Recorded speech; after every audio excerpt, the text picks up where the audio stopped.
আমি ওয়াজ কেমনে শিখছি বলবো? আমাদের গ্রামে একটা মাদ্রাসা আছে, ওই মাদ্রাসার প্রতিষ্ঠাতা খতিবে আজম আল্লামা সিদ্দিক আহমদ সাহেব রহমতুল্লাহ আলাইহি। ওই মাদ্রাসার অর্থদাতা হয়তোবা হুজুরা চিনবেন, আব্দুল ওয়াদুদ খান। না, এখন ধানমন্ডিতে বাসা ছিল। বাংলাদেশে এমন বড় মাদ্রাসা, পুরনো মাদ্রাসা নাই যেখানে ওদুদ খানের দান নাই। এখানেও থাকতে পারে। সারা বাংলাদেশের বড় বড় মাদ্রাসার হুজুরদের জন্য ওনার বাসা ছিল ফ্রি, মুজাফের খানার মতো। তো উনি হলো অর্থদাতা। তো প্রতি বৎসর ওই মাদ্রাসার বার্ষিক মাহফিলে খতিবে আজম আল্লামা সিদ্দিক আহমদ সাহেব রহমতুল্লাহ আলাইহি যাইতেন। কথা বলেন? ওই সময় মাইকে পাবলিসিটি ছিল না। ছাত্ররা বাজারে বাজারে চুঙ্গা দিয়া স্লোগানে স্লোগানে পাবলিসিটি করত। কথা বলেন? হুজুররাও করছেন। তো ওই সময় যার নামে স্লোগান হইতো খতিবে আজম সিদ্দিক আহমদ সাহেব, এবং হুজুর আসতেন, বয়ান করতেন। হুজুর তো মুনাজিরে আজম ছিল। এখন যেমন আমাদের গর্ব অলিপুরি সাহেব, কোন বাতিলের হিম্মত নাই অলিপুরি সাহেবের সামনে দাঁড়ানো। তখন কোন বাতিলের হিম্মত ছিল না সিদ্দিক আহমদ সাহেবের সামনে দাঁড়াবার।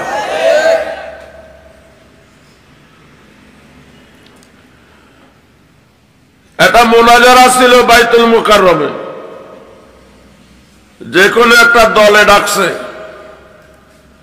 এক পক্ষ তারা, আর এক পক্ষ খতিবে আজম সাহেব। উনি ফেনীতে মাহফিল করতে আসছেন, মাহফিল শেষে চট্টগ্রাম চলে যাবেন। হঠাৎ একটা পোস্টার দেখলেন মুনাজারা, উনি জানেও না। খতিবে আজম সাহেব জানেও না। তখন দুইটা ফেরি ছিল চট্টগ্রাম থেকে ঢাকা আসতে। উনি নিজের অর্থে গাড়ি ভাড়া করে চলে আসছেন ঢাকা, যে আমি যদি না যাই তখন বলবে আমি ভয়ে আসিনি। কিন্তু আমি তো এটা জানি না, জানছি যখন আমার যাওয়া জরুরি। উনি যখন আইসা পৌঁছলেন তখন মুনাজারা শেষ, মুনাজাত হইতেছে। মুনাজারা শেষ মানে খতিবে আজম সাহেব আসে নাই, ওরা ওদের কথা বলে চলে যাচ্ছে। মুনাজারার বিষয়বস্তু ছিল নবীজির মেরাজ সশরীরে হয়েছে না রুহানি ভাবে হয়েছে। সশরীরে জাগ্রত অবস্থায় হয়েছে, না রুহের মেরাজ হয়েছে, না ঘুমে স্বপ্নে হয়েছে।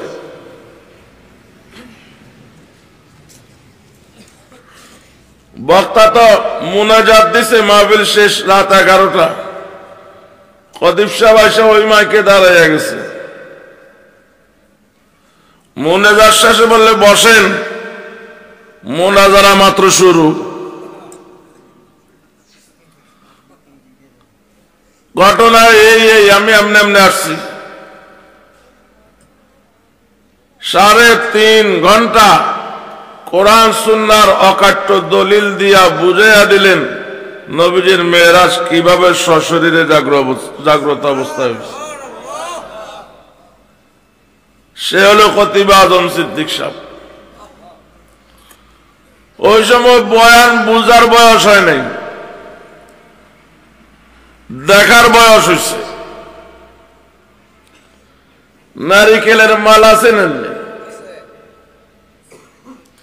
এই মালারে চুঙ্গা বানাইয়া বাড়ির আশেপাশে পাবলিসিটি করতাম।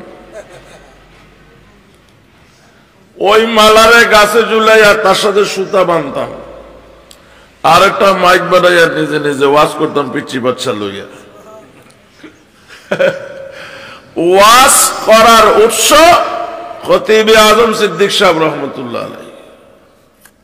কথা বলেন? ওয়াজ শুরু কোন দিন? এটা তো খেলনা ওয়াজ।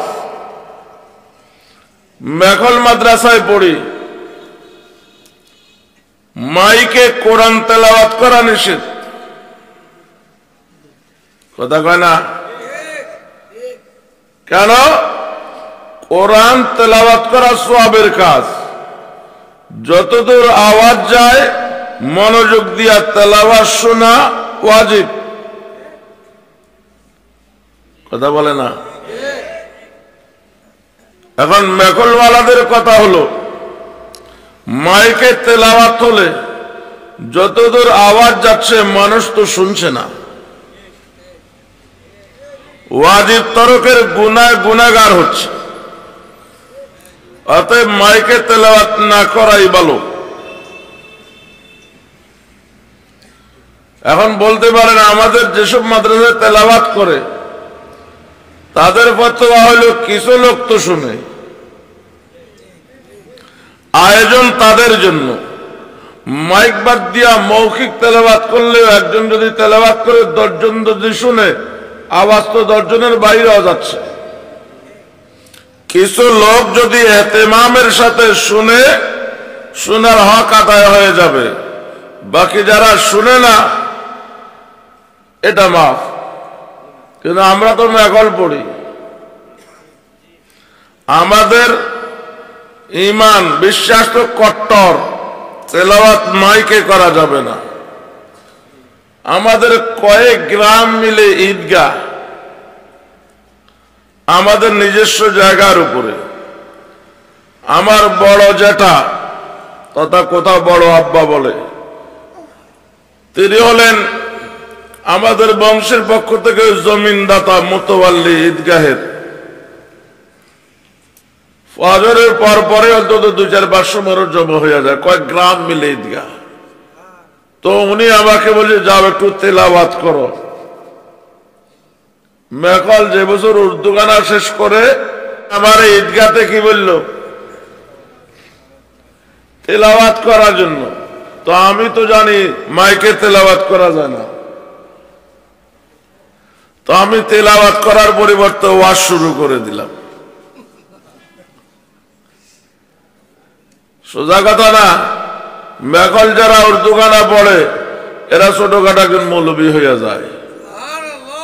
অন্তত 20-22টা উর্দু কিতাব পড়ায়, 40টা করে 80টা হাদিস পড়ায়।